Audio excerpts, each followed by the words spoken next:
Amen. Alors ce matin, on va lire un texte dans Matthieu, chapitre 4, versets 23 à 25. Matthieu, chapitre 4, versets 23 à 25. Et ce matin, nous allons parler d'un phénomène qui s'appelle donc le phénomène des foules. On pourrait dire aussi la popularité de certains ministères. Donc Matthieu, chapitre 4, verset 23. Parce que malheureusement, parfois, on a tendance à confondre popularité et onction, ou popularité et approbation de Dieu. Et on va voir que les deux ne sont pas forcément liés, pour ne pas dire presque jamais vraiment liés. Ce matin, c'est une mise en garde. Matthieu chapitre 4, verset 23. Jésus parcourait toute la Galilée, enseignant dans les synagogues, prêchant la bonne nouvelle du royaume et guérissant toute maladie et toute infirmité parmi le peuple. Sa renommée se répandit dans toute la Syrie et on lui amenait tous ceux qui souffraient de maladies, de douleurs, de divers genres, des démoniaques, des lunatiques, des paralytiques, et il les guérissait. Une grande foule le suivit, de la Galilée, de la Décapole, de Jérusalem, de la Judée et d'au-delà du Jourdain. Amen. Alors si nous regardons le ministère de Jésus à ce stade, à ce moment-là, beaucoup diraient aujourd'hui que là, Jésus il est en train de connaître un véritable succès. Et je pense que c'est ce qu'on peut constater aussi. On se dit, ah mais gloire à Dieu. Si on replaçait ces événements dans le contexte d'aujourd'hui, beaucoup diraient, à ce stade-là, en voyant les foules qui se rassemblent autour de Jésus, ah ben voilà un homme de Dieu remarquable, un homme de Dieu puissant. Il prêche la parole, il guérit les malades, sa renommée se répand, une grande foule le suit, voilà un ministère qui est rempli de succès. Et en effet, aujourd'hui, beaucoup mesurent le succès d'un ministère par rapport au nombre de gens qui le suivent. Par exemple, un prédicateur qui, quand je dis prédicateur, je mets n'importe qui prêche ou qui se dit prêcher la parole de Dieu. Un prédicateur qui, par exemple, remplit une salle de 10, 15, 20 000 personnes, aurait tendance à dire « Ah, mais quel grand homme de Dieu! Quelle onction il a reçue de la part du Seigneur! Quel serviteur de Dieu incroyable! Regardez les foules qu'il arrive à rassembler! » C'est un peu comme si aujourd'hui on mesurait la puissance, l'authenticité d'un ministère ou d'une œuvre par rapport à la foule qu'il est capable de rassembler. Et c'est ce que nous voyons, c'est ce que nous entendons parfois autour de nous. Un homme, par exemple, qui possède un ministère populaire, qui attire des milliers de gens, souvent c'est vu comme un grand homme de Dieu. Et on ne va même pas oser remettre ça en question. On va écouter ce qu'il dit comme si c'était parole d'évangile. Pourquoi? Parce qu'il y a une foule qui est là, qui l'écoute. Donc forcément, c'est que c'est un grand homme de Dieu. Et puis à l'inverse, celui qui ne rassemble que quelques fidèles, parfois il est vu comme quelqu'un de peu spirituel. Parfois on le méprise. Il est vu parfois comme quelqu'un qui manque de foi. Ce matin, le message que nous allons partager, il est là pour nous mettre en garde. En garde contre les mouvements de foule, contre les ministères populaires et les phénomènes de mode. Maintenant, attention. Je ne suis pas en train de dire que tous les ministères populaires sont mauvais. Loin de là. Je suis simplement en train de dire, attention, soyons prudents avec ces choses. Tout ce qui brille n'est pas de l'or. On pourrait dire aussi, l'habit ne fait pas le moine. Ce n'est pas écrit dans la Bible, ce sont des expressions, mais qui permettent de comprendre ce que je suis en train de vous partager. D'accord? Tout ce qui brille n'est pas de l'or. Ce n'est pas parce qu'il y a une foule qui se rassemble de plusieurs milliers de personnes pour écouter un homme prêcher, que forcément cet homme raconte la vérité, ou que cet homme est un homme de Dieu, approuvé de Dieu. Et parfois on fait le raccourci. Popularité, homme de Dieu. Ouais, mais ce n'est pas toujours le cas. Devant certains phénomènes de mode actuels, je parle vraiment pour le temps que nous vivons aujourd'hui. Devant certains phénomènes de mode aujourd'hui, qui sont parfois excessivement populaires, nous devons nous montrer sages et prudents. Et ne pas foncer tête baissée en nous disant, s'il y a 15 000 personnes qui vont l'écouter, c'est que forcément c'est un homme de Dieu à qui on peut accorder toute notre confiance. Vous savez, on vit une époque particulière. on vit un temps particulier aujourd'hui. C'est une époque qui est marquée par l'apostasie. L'apostasie, c'est quoi? C'est l'abandon de la foi. C'est ça l'apostasie. L'apostasie, c'est quand les hommes et les femmes abandonnent la foi pour se tourner soit vers le péché, ou soit vers des faux évangiles. Et aujourd'hui, ce que l'on constate, c'est qu'il y a un nombre incalculable de faux prophètes, de faux apôtres et de faux évangiles. Et le problème, c'est que, même si c'est faux, c'est excessivement populaire. Vous avez des faux prophètes, des faux apôtres, qui rassemblent des milliers de gens, et ils prêchent un faux évangile. Pourtant, c'est du faux. C'est pas la vérité. Mais ça plaît énormément. Le danger pour nous, en tant que peuple de Dieu, le piège, c'est de croire que, parce que c'est populaire, puisque ça rassemble des milliers et des milliers de gens, puisque tout le monde en dit du bien, forcément ça vient de Dieu, forcément c'est approuvé de Dieu. C'est un piège parce que, de cette manière, beaucoup peuvent se laisser séduire, en pensant que l'approbation de Dieu est forcément liée à la popularité d'un ministère. Certains pensent que, oui, quelqu'un qui attire des millions de foules, des milliers, c'est forcément que Dieu est avec lui. Un prédicateur qui fait des millions de vues sur YouTube, forcément, c'est un grand homme de Dieu. Et c'est comme ça que, malheureusement, certains se laissent attirer par les foules, davantage par les foules, plutôt que par le Seigneur Jésus, ou que par la vérité. Et c'est aussi de cette manière que beaucoup se laissent séduire par de faux évangiles. Comme je disais, vous savez, les faux évangiles, même s'ils sont faux, ils sont quand même excessivement populaires. Et ils attirent des foules très nombreuses. Maintenant, encore une fois, je ne suis pas en train de dire que tout ce qui est populaire dans le milieu évangélique est mauvais, loin de là. Je dis juste que nous devons rester sages et prudents, et juger ces choses d'après un seul et unique critère, c'est la parole de Dieu. C'est comme ça que nous devons évaluer les choses, à la lumière de la parole. Maintenant, on va en revenir à notre texte, parce qu'on est là pour prêcher la parole de Dieu, et voir ce qu'elle nous enseigne par rapport à ces choses. Et ce qu'on remarque dans le texte que nous avons lu, c'est que, à ce moment-là du ministère de Jésus, Jésus est excessivement populaire. Pour reprendre le texte, il est écrit qu'une grande foule le suivait de la Galilée, de la Décapole, de Jérusalem, de la Judée et d'au-delà du Jourdain. Partout dans la région, on vient suivre et on vient écouter Jésus. Il est excessivement populaire. Et certains pourraient se dire, oui, mais si Jésus a lui connu aussi des moments de popularité extrême, c'est normal qu'aujourd'hui les ministères de Dieu, les ministères puissants soient populaires. Et ça, vous savez, c'est une excellente réflexion. Vous savez, prendre Jésus pour exemple, c'est la meilleure chose qu'on puisse faire. Il n'y a pas un meilleur exemple qu'on puisse prendre que celui de Jésus, puisqu'il est notre maître et notre modèle. Mais, si nous voulons être justes, nous devons tenir compte alors de tout le ministère de Jésus. Parce que, vous voyez, là, au fait, ce qu'on a lu, le texte du début, on est au tout début du ministère de Jésus. On est dans les premières semaines, tout au plus dans les premiers mois de son ministère.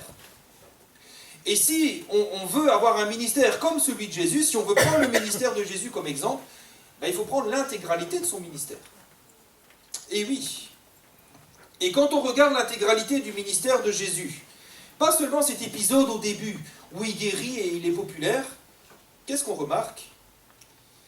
On se rend compte que Jésus n'a pas toujours été populaire non plus. C'est même tout le contraire. Et nous verrons que les mêmes foules qui acclamaient Jésus, ce sont les mêmes foules qui, quelques années plus tard, l'ont crucifié. Un ministère qui a été excessivement populaire, les foules ont encensé Jésus, et quelques années plus tard, c'est les mêmes foules qui l'ont crucifié. On constatera également que Jésus n'a jamais cherché à être populaire. C'est indépendant de sa volonté. c'est pas quelque chose qu'il n'a pas fait de démagogie, comme on dit, vous savez, c'est-à-dire donner aux gens ce qu'ils attendent, ce qu'ils veulent, dans le but de leur plaire. Jésus n'a jamais fait ça. Il n'a jamais cherché à plaire aux foules, il n'a jamais cherché à les attirer à tout prix, à dire « Eh, venez ici, hein, je vais vous donner du pain, des poissons. Eh, venez ici, hein, je vais vous faire des petits miracles. Qui veut son miracle? Qui veut sa prophétie? Venez ici, je vais vous donner ce que vous avez envie. » Jamais. Jésus n'avait qu'un seul but, un seul objectif, plaire à Dieu et faire ce qui plaît à Dieu. Maintenant, c'est vrai, il faut le reconnaître, c'est la parole de Dieu. Ça va impliquer dans sa vie des périodes de très grande popularité, comme on vient de le voir. Mais nous verrons que cette popularité, elle ne va pas durer longtemps. Elle va durer quelques jours, quelques semaines, tout au plus. Parce que le ministère de Jésus sera marqué davantage par l'abandon, le mépris et le rejet, à cause de la vérité. Et c'est peut-être ça, une des choses les plus frappantes du ministère de Jésus, le serviteur de Dieu par excellence, l'homme de Dieu par excellence. C'est de voir à quel point, c'est vrai, il a pu connaître des petits moments de grande popularité pour ensuite être rejeté par ces foules. Et c'est ce que nous allons développer ce matin, et c'est la raison de cette mise en garde. Autrement dit, ce matin, prenons garde de tomber dans le piège qui consiste à croire que parce qu'un tel fait des millions de vues sur YouTube, forcément c'est un homme de Dieu qu'on peut écouter. Prenons garde à tomber dans ce piège qui consiste à croire que parce qu'un tel attire des milliers, des foules par milliers et par milliers, forcément c'est un homme de Dieu puissant. Et prenons garde à tomber dans le piège qui consiste à croire que puisque tout le monde parle d'un tel, puisqu'on le voit partout, puisque dès que vous ouvrez YouTube, Instagram, Facebook, vous entendez parler d'un tel ou d'un tel, forcément, c'est parce qu'il a un grand ministère et qu'il est approuvé par Dieu. Autrement dit, prenons garde de croire que tout ce qui est populaire signifie forcément que Dieu est dans cette affaire. Jérémie 17, verset 5 nous dit « Ainsi parle l'Éternel, maudit soit l'homme qui se confie dans l'homme, qui prend la chair pour appui et qui détourne son cœur de l'Éternel. » Se confier dans l'homme et prendre la chair pour appui, c'est penser que ce que les foules disent, c'est forcément vrai. C'est penser que ce que les foules pensent, c'est forcément vrai. Que si les foules disent « Ah, voilà un grand homme de Dieu », se dire « Ben oui, alors là oui, c'est un grand homme de Dieu ». C'est de croire que la réputation ou la renommée de quelqu'un ou d'un ministère ou d'une église suffit à qualifier ces choses comme d'authentiques, choses qui viennent de Dieu. Alors ce matin, nous allons voir que la vérité ne vient pas de la foule. La vérité ne vient pas de ce que les foules pensent, ni de ce que les foules disent. Parce que ça va changer au gré des temps et des circonstances. Et ça sera particulièrement visible dans la vie et le ministère de Jésus. Et c'est ce que nous allons développer ce matin. Quand on observe la vie et le ministère de Jésus, le moins que l'on puisse dire, c'est que lorsqu'il va commencer son ministère public, ça va démarrer sur les chapeaux de roue. Matthieu chapitre 4, nous l'avons lu. C'est Matthieu chapitre 4. Voilà. Jésus sort du désert. Et il commence tout juste son ministère. Et on voit que tout de suite, il est très populaire. On va prendre un deuxième texte, on va lire dans Jean chapitre 6. Et je vais vous inviter à garder la Bible ouverte parce qu'on va lire dans ce chapitre, on va lire quelques portions. Jean chapitre 6, versets 1 à 2. Là aussi, on est au début du ministère de Jésus.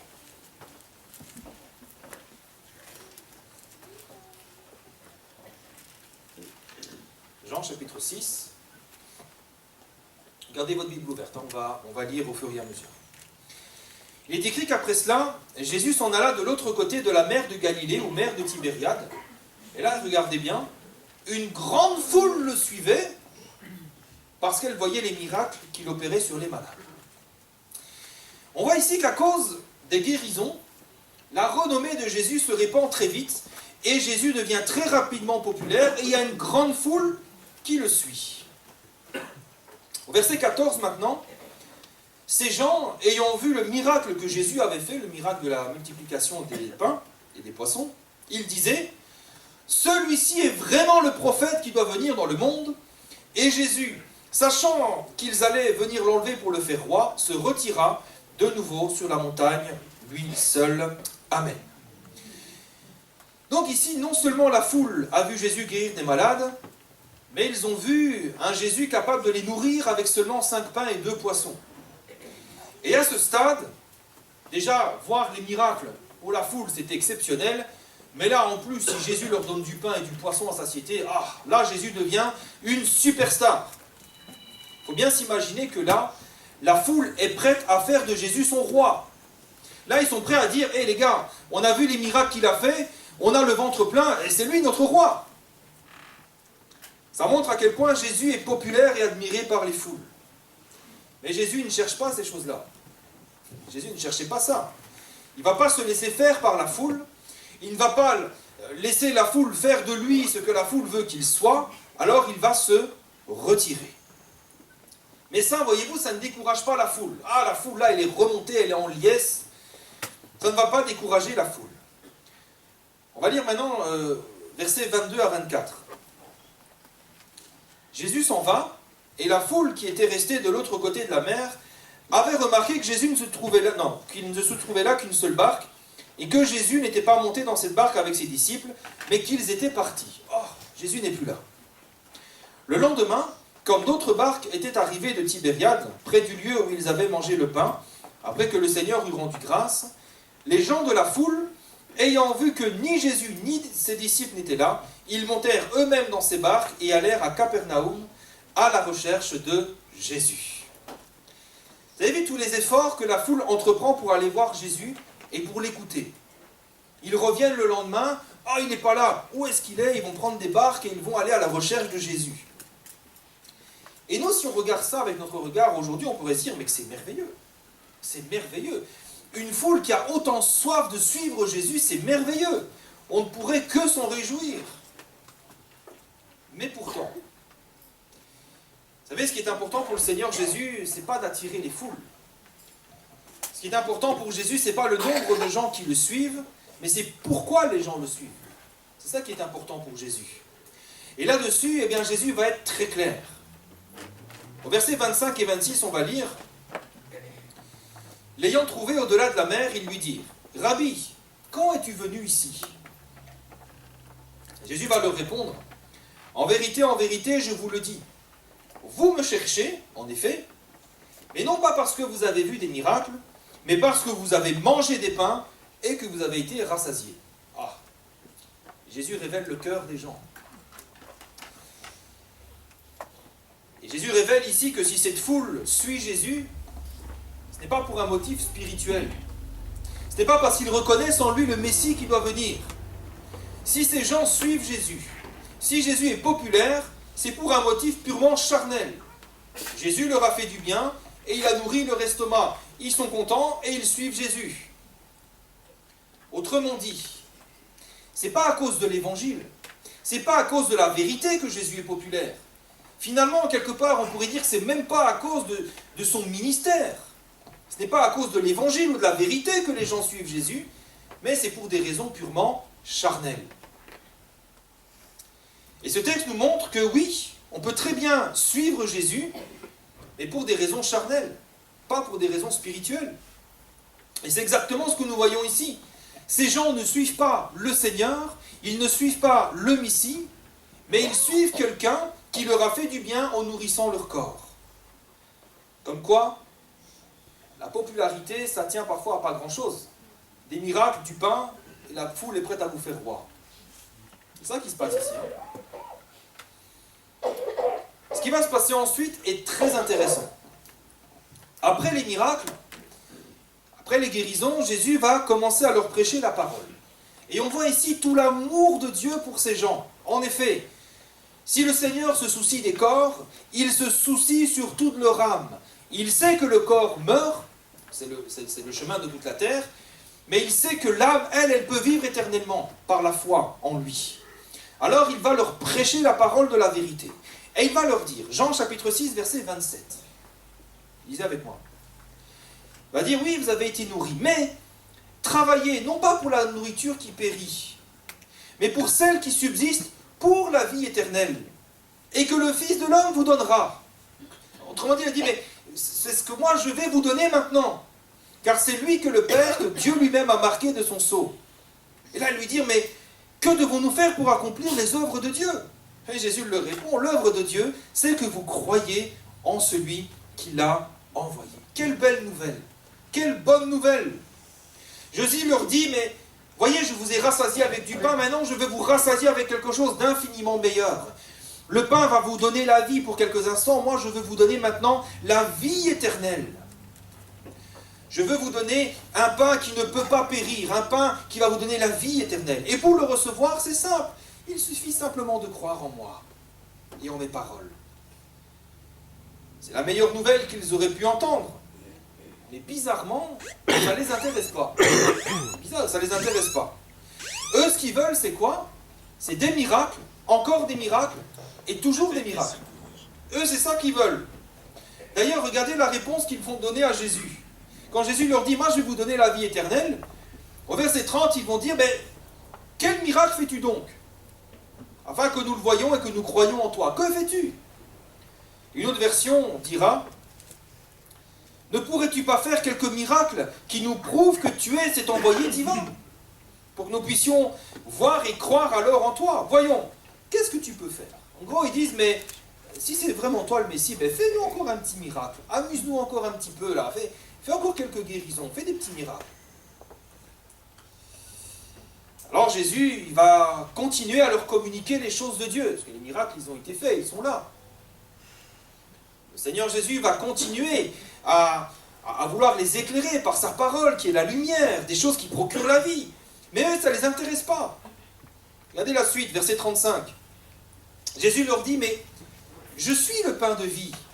Celui qui vient à moi, il n'aura jamais faim. Celui qui croit en moi n'aura jamais soif. Je vous l'ai dit, mais vous m'avez vu et vous ne croyez pas. Cette foule, elle veut voir des miracles. Jésus leur prêche la vérité, ça ne leur plaît pas. Et là, la popularité de Jésus va commencer à baisser. Au verset 60, Jean chapitre 6, verset 60, lisez avec moi. Jésus continue à prêcher. Et là, plusieurs de ses disciples, après l'avoir entendu, ils dirent, cette parole est dure. Qui peut l'écouter? Et à partir de là, la situation va commencer à changer. Cette foule qui voulait faire de Jésus son roi, elle va commencer à changer d'avis. Et au verset 66, il est écrit que dès ce moment, plusieurs de ses disciples se retirèrent et ils n'allèrent plus avec lui. Là, vous voyez, on commence déjà à se rendre compte que si on se fie à ce que les foules pensent, on peut très facilement faire fausse route. Parce que la vie des foules, elle peut passer du tout au tout assez rapidement. Un jour, Jésus est une superstar, le lendemain, c'est déjà fini. Si nous suivons uniquement la foule, il y a de quoi être perdu. Ce qu'on remarque aussi, et c'est ça le point le plus important, c'est que si Jésus a été si populaire, ce n'est pas pour les bonnes raisons. Si Jésus a été si populaire, ce n'est pas parce que les gens ont reconnu en lui le Messie, ni le Christ, ni le Fils du Dieu vivant. Et si vous aviez interrogé la foule à ce moment-là en disant « Mais pourquoi vous allez là-bas chercher Jésus ?» Qu'est-ce qu'il vous aurait dit? « Ah ben lui il fait des miracles, et lui il donne du pain. » Alors vous aurez dit « Ben moi ça ne m'intéresse pas. » Et la foule elle peut conduire les gens comme ça à faire fausse route.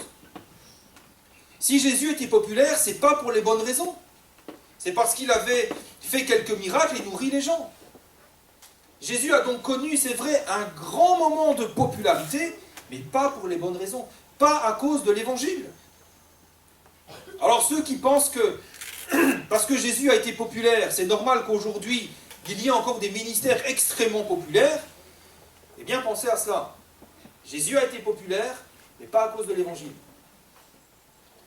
Si la foule le suivait, c'est pas à cause de la vérité. C'est pas parce qu'il prêchait l'évangile, c'était à cause des miracles et du pain. Et non pas parce que Jésus prêchait la vérité. Et quand Jésus a commencé à prêcher la vérité, c'est là que ça a commencé à déplaire. C'est là que les gens ont commencé à se dire, mais c'est dur ça, mais qui peut entendre ça? C'est dur là quand même, ben non, on n'est pas venu pour écouter ça. Et c'est ça un des dangers de la popularité de certains ministères aujourd'hui. C'est qu'ils peuvent être populaires, mais pour de très mauvaises raisons. Pas pour les bonnes raisons. Vous savez, aujourd'hui, les foules peuvent très bien suivre et encenser des ministères et même remplir des salles pour les écouter pour toutes sortes d'autres raisons que la parole de la vérité. Ça peut être pour l'ambiance. Les gens vont dire, ah, moi je vais là-bas. Pourquoi? Ben, juste parce qu'il y a une ambiance. Juste parce qu'il y a une ferveur, juste pour ça. Certains peuvent suivre et encenser des ministères juste pour les qualités d'orateur du prédicateur. Vous savez, il y a des gens qu'on aime écouter parce qu'ils parlent très bien. Parce que quand ils parlent, ils vous captivent, même si on n'écoute pas ce qu'ils disent. Rien que leur présence, elle vous captive et vous aimez écouter ces gens, même si vous ne comprenez pas ce qu'ils disent. Vous savez, personnellement, moi, il y a des hommes politiques que j'aime bien écouter, hein, mais juste parce qu'ils parlent bien. Ce qu'ils disent ne m'intéresse pas forcément, mais j'aime leur manière de parler, leur charisme. Moi, j'aimais bien écouter de temps en temps Jacques Chirac, je ne sais pas pourquoi, mais j'aime bien comme il parle, alors que bon, je m'en fiche complètement de ce qu'il dit. Hein. Mais il y a des hommes comme ça. Et il y a certains, ils vont écouter des prédicateurs, non pas parce qu'ils prêchent la vérité, ils n'écoutent même pas ce qu'ils disent, mais juste parce que le prédicateur est beau, il a du charisme, il parle bien, il est énergique, il a une bonne ambiance, voilà. Et parfois, oui, certains prédicateurs sont excessivement populaires, mais ce n'est pas à cause de l'évangile. Ce n'est pas à cause de la vérité, c'est pour toutes sortes d'autres raisons. C'est pour ça que on ne peut pas dire que la popularité, c'est forcément un signe de l'approbation de Dieu, de la puissance de Dieu. C'est pour ça qu'on ne peut pas dire que si quelqu'un est populaire, c'est forcément parce qu'il prêche la vérité. Et si on revient à l'exemple de Jésus, on verra que c'est même tout le contraire. Vous savez, lui pourtant, Jésus, qui est l'homme le plus grand, l'homme de Dieu le plus grand qui ait existé sur la terre. Il n'y a pas un homme de Dieu plus grand que lui. Il n'y a pas un homme de Dieu qui a reçu, comme on dit aujourd'hui, une plus grande onction que Jésus. Il n'y avait pas un homme de Dieu plus puissant que lui. Et pourtant, on va voir que sa popularité ne va faire que dégringoler. Non seulement sa popularité va baisser à cause de l'évangile, mais maintenant certains vont même aller jusqu'à le traiter de démoniaque. Et encore une fois, à cause de l'évangile. Jean chapitre 7, verset 20, la foule, toujours cette foule, hein, elle lui dit, tu as un démon, à ce Jésus. La même foule qui, 6 mois auparavant, parce qu'il y a 6 mois, hein, entre Jean 6 et Jean 7, la même foule qui, 6 mois auparavant, était prête à faire de Jésus son roi, cette même foule maintenant, elle dit que Jésus est un démoniaque. Et ça sera d'ailleurs encore cette même foule qui va demander qu'on le crucifie en préférant qu'on relâche un criminel à sa place. Dans Marc chapitre 15, verset 15, il est écrit que Pilate, voulant satisfaire la foule, il relâcha Barabbas, et après avoir fait battre Jésus, il le livra pour être crucifié. Autrement dit, si vous suiviez la foule à cette époque-là, il y a de quoi perdre la tête. Un jour, Jésus est roi, quelque temps plus tard, Jésus est crucifié. Mais qu'est-ce qui se passe? Alors, quelle leçon tirer de tout ça? Sans vouloir tout mettre dans le même panier, évidemment, les choses sont rarement tout blanc ou tout noir, hein, c'est toujours des nuances de gris. Sans vouloir tout mettre dans le même panier, il faut quand même que nous soyons prudents vis-à-vis de tout ce qui est populaire aujourd'hui, dans le milieu évangélique, entre guillemets. Tout ce qui brille, tout ce qui est excessivement populaire, tout ce qui rassemble des foules nombreuses et nombreuses, devant tous ces phénomènes de mode, soyons prudents. Ce que nous voyons dans le ministère de Jésus, c'est que nous ne devons pas écouter les foules, mais plutôt écouter Jésus et observer sa parole. Nous devons prendre garde à nous laisser attirer et séduire par tous les mouvements de foule, tous ces phénomènes de mode, et plutôt rester attachés à notre église locale, à la prière, à la méditation personnelle de la Bible, de la parole. Vous savez, aujourd'hui, c'est ce que nous voyons d'ailleurs depuis quelques années, c'est la mode. Beaucoup prêchent des évangiles dilués, des évangiles trafiqués, des faux évangiles, dans l'unique but d'attirer les gens. Et vous savez quoi, ça marche. Ça marche. Vous allez me dire, mais comment ça se fait que des faux évangiles peuvent attirer les gens? Ben, ça marche parce que la Bible en parle déjà. La Bible, il y a 2000 ans déjà, la Bible en parlait, il n'y a rien de nouveau sous le soleil. 2 Timothée chapitre 4, verset 3, on va lire ensemble. 2 Timothée chapitre 4, verset 3.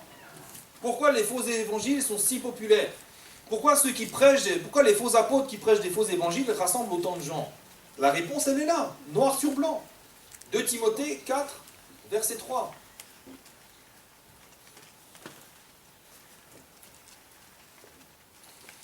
L'apôtre Paul écrit ces choses. Il viendra un temps où les hommes ne supporteront pas la saine doctrine, mais ayant la démangeaison d'entendre des choses agréables, des choses qui plaisent, des choses qui flattent, qu'est-ce qui va se passer? Ils vont se donner une foule de docteurs, non pas selon Dieu, mais selon leurs propres désirs. Détourneront l'oreille de la vérité et se tourneront vers les fables. Voilà la raison. Et nous vivons précisément ces temps-là. Les temps où les gens ne sont plus attirés vers la foi, c'est pour ça que je dis qu'on vit un temps d'apostasie, les gens abandonnent la foi, ils détournent l'oreille de la vérité, et ils se tournent vers des choses agréables à entendre. C'est un peu comme si les gens disaient, mais ne nous racontez pas la vérité, racontez-nous plutôt des histoires agréables. Et alors, ils vont se donner une foule de docteurs selon leurs propres désirs. Quand vous leur dites, ah, vous savez, Jésus vous aime, Jésus vous accepte comme vous êtes, Jésus veut vous bénir, et Jésus veut faire de vous quelqu'un d'important, je vois que Jésus veut faire de toi un prophète des nations, nanani, nanana. C'est pas forcément faux. Le problème, c'est qu'on ne vous parlera jamais du reste, on ne vous parlera jamais de la sanctification, on ne vous parlera jamais du péché, on ne vous parlera jamais de pureté. Quelqu'un qui trompe sa femme peut très bien servir le Seigneur dans l'église, dans ce genre d'église, ça ne dérange personne. Parce que pour eux, le péché n'existe pas. Mais non, on ne va pas parler du péché. Les gens ne veulent pas entendre parler de ça, on ne va pas leur donner ça. Les gens veulent entendre que Jésus les aime, qu'ils sont beaux, qu'ils sont gentils, qu'ils ont un trésor au fond d'eux, alors que la Bible dit que nous sommes dans une dépravation, un état de dépravation totale, qu'il n'y a pas de juste, même pas un seul. On dit non, mais vous êtes... Voilà, Dieu vous aime. Et on donne comme ça un faux évangile qui nous fait croire que tout le monde est beau, tout le monde est gentil. Et ça attire beaucoup de gens. Maintenant, encore une fois, je ne mets pas tout le monde dans le même panier.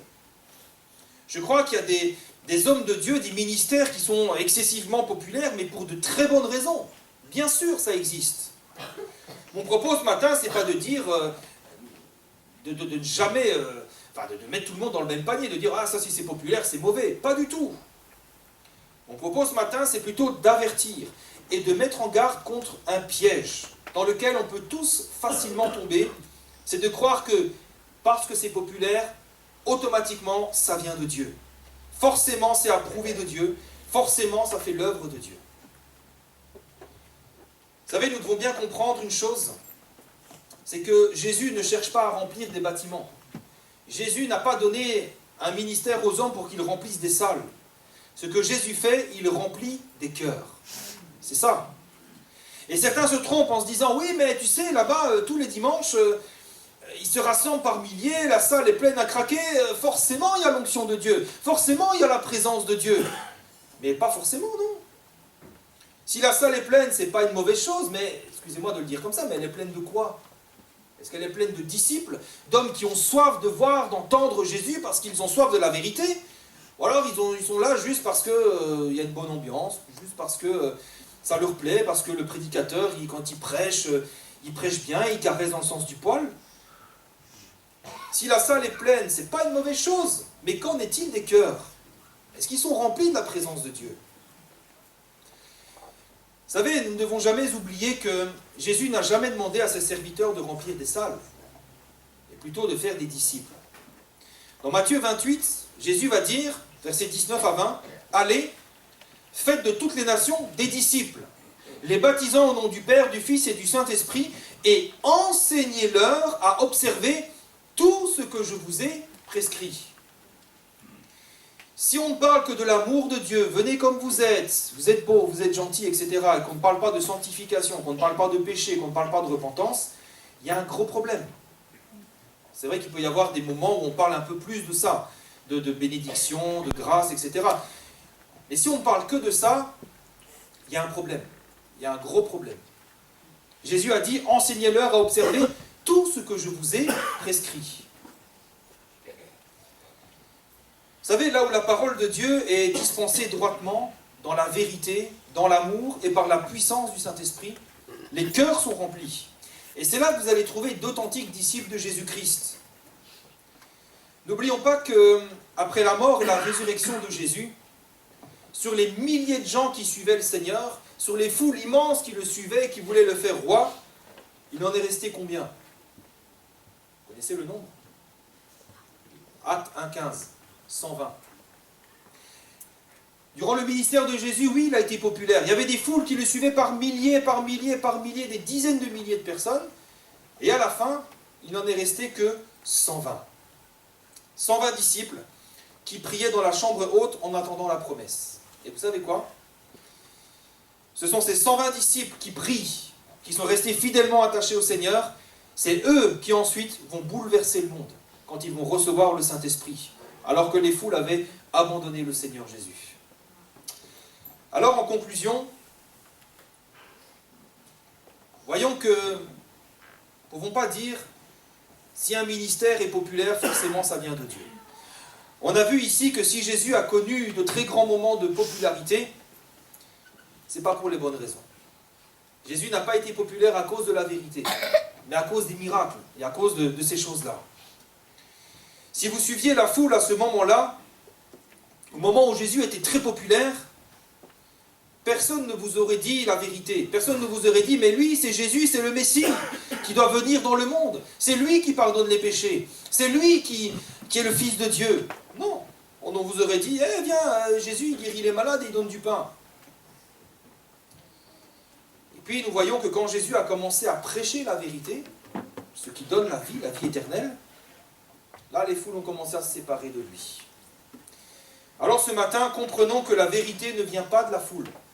La vérité vient de la parole de Dieu. La vérité vient de la parole de Dieu.